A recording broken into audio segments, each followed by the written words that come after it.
जी हाँ, तो पुनः एक बार आप लोगों को नए कानून बनने की बहुत सारी बधाइयाँ, शुभकामनाएं। लेकिन उस कानून में क्या क्या खामियां हैं, इस विषय पर भी आप लोगों को बताना जरूरी है। और क्या क्या उसमें गुणवत्ता है, क्या क्या अच्छाइयाँ हैं, ये भी बताना जरूरी है। तो आप लोगों को बताएं कि आरोपी का नाम पुलिस स्टेशन में डिजिटल तरीके से डिस्प्ले होगा। ये एक देखिए क्या है नया फार्मूला।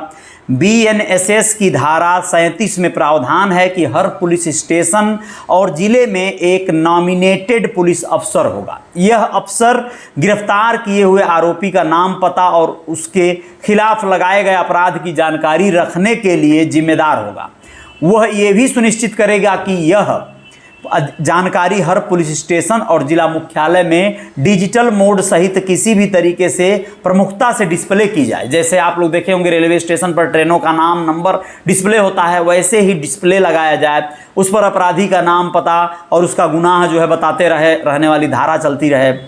निजता के अधिकार का अतिक्रमण हो रहा है। यहाँ पर एक और बात कही गई है कि यह प्रावधान आरोपी व्यक्ति की निजता के अधिकार और दोषी होने तक निर्दोषता के अनुमान के अधिकार पर गंभीर अतिक्रमण है। यानी वह बात डिस्प्ले करने का मतलब हुआ कि आप एक तरह से उसे सिद्ध कर दिए कि ये आरोपी ये फला चीज़ का आरोपी है, जबकि अभी उसका जुर्म मतलब एक तरह से प्रूफ नहीं हुआ है। उसे कानून जब सजा दे देती है तब जाकर उसे आरोपी माना जाता है। लेकिन यहाँ पर ऐसा नहीं होगा। अब देखिए, निर्दोषता के अनुमान के अधिकार पर गंभीर अतिक्रमण यह लग रहा है। जब किसी आरोपी की पर्सनल डिटेल डिजिटल मोड से डिस्प्ले होगी तब आम लोग आरोपी के दोषी होने या अपराध में शामिल होने जैसा मान सकते हैं। जब आरोपी की जानकारी सार्वजनिक होगी तो बड़े पैमाने पर आरोपी की जान का खतरा भी हो सकता है। तो ये चीज़ों को खामियां लोग बता रहे हैं, जबकि इससे हो सकता है कुछ अच्छा हो, अपराध कम हो जाएं, कुछ लोग डिस्प्ले हमारा नाम ना हो इसलिए अपराध में संलिप्त ना हो। ये भी एक अच्छी बात है। मान लीजिए कि लोग होते हैं ना लोक लाज, पहले के ज़माने के लोग जो है कभी भी नहीं चाहते थे कि वो पुलिस के चंगुल में फंसें, पुलिस थाने में बैठें। वो लोग अपनी इज्जत, अपनी साख को लेकर बड़ी चिंतित रहते थे। लेकिन अब ऐसा नहीं है। अब लोग लप से मुंह उठाते हैं और कोई भी क्राइम कर जाते हैं। तो लोगों को एक तरह से डराने या शर्मिंदा होने वाली भावना से भी यह मतलब जोड़कर देखा जा रहा है। तो आप लोगों को बता दें कि अब क्या होगा, सरकारी कर्मचारी को ऑफिशियल ड्यूटी से रोकने के लिए सुसाइड का प्रयास अपराध माना जाएगा। कैसे? भारतीय न्याय संहिता की धारा 226 के मुताबिक किसी पब्लिक सर्वेंट को ऑफिशियल ड्यूटी से रोकने के लिए सुसाइड का प्रयास करना अब अपराध होगा। अगर सरकारी अफसर या कर्मचारी कोई लीगल कार्रवाई करना चाहता है तो उसे कार्रवाई करने से रोकने के लिए कोई भूख हड़ताल, आत्महत्या की धमकी या प्रयास करता है तो उसे अपराध माना जाएगा। बड़ा गजब की बात है। सरकारी जो अधिकारी होते थे वह लोग अपने अधिकारों को कभी कभी पाने के लिए अगर कोई हड़ताल करते हैं, कर्मचारी भूख हड़ताल आदि, तो उसे अपराध मान लिया जाएगा।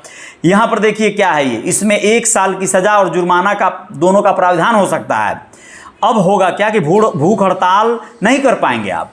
कैसे? अगर कोई व्यक्ति किसी सरकारी फैसले के खिलाफ भूख हड़ताल करता है तो उसे आत्महत्या का प्रयास माना जा सकता है। भाई साहब, कोई सरकारी अगर फरमान जारी हो गया है उसके खिलाफ आप, जैसे किसानों का आंदोलन समझिए या जो भी ऐसे आंदोलन, भूख हड़ताल जैसे, उसे आप कानून के तहत उसे गिरफ्तार कर लिया जाएगा। तो अब भूख हड़ताल कैसे कर पाएगा आदमी? इससे उसके विरोध करने का अधिकार भी छीन सकता है। अब वो क्या करेगा? अपना काम कराने के लिए भूख हड़ताल करता था। जैसे आप लोगों ने सुना होगा, कई लोगों के बारे में ऐसा जो है बहुत सारी खबरें आती रहती हैं। तो वो अधिकार छीनने की ये तैयारी कर रहा है कानून, उसे ही गिरफ्तार करके अंदर ढुका दिया जाएगा। चलिए अब आपको बताते हैं कि पहली बार कम्युनिटी सर्विस का जिक्र सजा के तौर पर है। BNS और BNSS में नए सजा कम्युनिटी सर्विस का जिक्र किया गया है। कैसे? BNS की धारा 4F में कहा गया है कि मृत्युदंड, उम्र कैद, कठोर और साधारण कैद जैसी सजाओं के बीच कम्युनिटी सर्विस लगाई जा सकती है। ये क्या है मुझे भी समझ नहीं आया। BNSS की धारा 23 में भी कम्युनिटी सर्विस के बारे में बताया गया है। कम्युनिटी सर्विस का अर्थ वो कार्य होगा जिसे कोर्ट किसी दोषी को सजा के तौर पर करने का आदेश दे सकता है, जिससे समाज को लाभ हो। अच्छा, दोनों ही कानूनों में कहीं भी यह नहीं बताया गया है कि कम्युनिटी सर्विस क्या होगी। संसद की अस्थायी समिति ने विशेष रूप से सिफारिश की थी कि कम्युनिटी सर्विस शब्द को विशेष रूप से परिभाषित किया जाना चाहिए ताकि कानून में भविष्य में कानून को लागू करने को लेकर पैदा होने वाले भ्रमों से बचा जा सके। कुछ चीज़ें हैं जो बहुत सारे लोग समझ नहीं पाएंगे, हम ही क्या, बहुत सारे लोगों को ट्रेनिंग लेना पड़ेगा इसके लिए। तो यह चीज़ों को आप लोगों को समझने के लिए जाकर बहुत से ऐसे ऑनलाइन और तमाम तरीक़ों से कोशिश किया है जागरूक करने का सरकार ने, तो वहाँ पे समझना होगा। एक और अच्छी पहल है, एफआईआर से पहले प्राथमिक जांच करेगी पुलिस। क्या है ये? साल 2013 में सुप्रीम कोर्ट ने ललिता कुमार बनाम उत्तर प्रदेश सरकार के मामले में फैसला दिया था कि संज्ञेय अपराध का पता चलने पर एफआईआर दर्ज होनी चाहिए, लेकिन अपवाद के तौर पर केवल कुछ मामलों में ही एफआईआर से पहले प्राथमिक जांच की छूट दी गई थी। अब भारतीय नागरिक सुरक्षा संहिता की धारा 173(3) में ऐसे संज्ञेय अपराध जिनमें 3 से 7 साल की सजा है, उनकी एफआईआर के पहले प्राथमिक जांच करने की बात कही गई है। ये ठीक है, प्राथमिक जांच होनी चाहिए लेकिन निष्पक्ष होनी चाहिए। पुलिस एफआईआर दर्ज करने में कर सकती है देरी। कैसे कर सकती है भैया? इससे आम आदमी को भी परेशानी होगी। ऐसे मामलों में प्राथमिक जांच का बहाना बनाकर पुलिसकर्मी एफआईआर दर्ज करने में देरी कर सकते हैं। साथ ही सुप्रीम कोर्ट ने स्पष्ट तौर पे ये कहा था कि संज्ञेय अपराधों में सजा की परवाह किए बिना पुलिस अधिकारी को एफआईआर दर्ज करना जरूरी है। प्राथमिक जांच केवल शिकायतों में ही की जा सकती है। इसका मतलब यह है कि बीएनएसएस की यह धारा सुप्रीम कोर्ट के फैसले के खिलाफ है। तो आप लोग समझ सकते हैं गैर हाजिरी में मुकदमा कैसे होगा। जी हाँ, तो आप लोगों को बता दें कि किसी भी अपराध के आरोपी पर उसकी गैर हाजिरी में मुकदमा चलाया जा सकता है और दोषी ठहराया जा सकता है। निष्पक्षता पर सवाल होंगे। कैसे? यदि ऐसा होता है तो ये कैसे कहा जा सकता है कि उसके मामले में निष्पक्ष सुनवाई हुई? ऊपर दिए गए 8 ग्रे एरिया से इतर भी कई तरह के सवाल खड़े हो रहे हैं। मसलन कई धाराओं के नाम हिंदी में हैं, इससे गैर हिंदी भाषी प्रदेशों में दिक्कत हो सकती है। कर्नाटक, तमिलनाडु, पश्चिम बंगाल ने इस पर आपत्ति जताई है। तीनों सरकार ने इस बात पर ऑब्जेक्शन बताया है कि तीनों कानूनों के नाम हिंदी में क्यों हैं।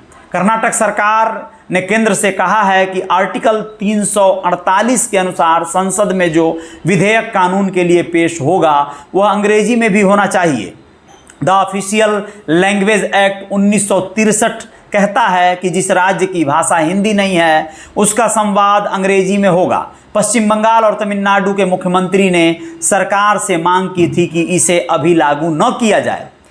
बस ये सारी बातें आप लोगों को आज बताना था। एक्सपर्ट पैनल जो लोग यहाँ पे इस लेख को तैयार करने में लगे थे वो Shirsh Srivastava senior advocate supreme court के हैं और Rameshwar Singh Thakur senior advocate Jabalpur high court, इन लोगों की मदद लेकर ये पोस्ट तैयार किया है दैनिक भास्कर ने।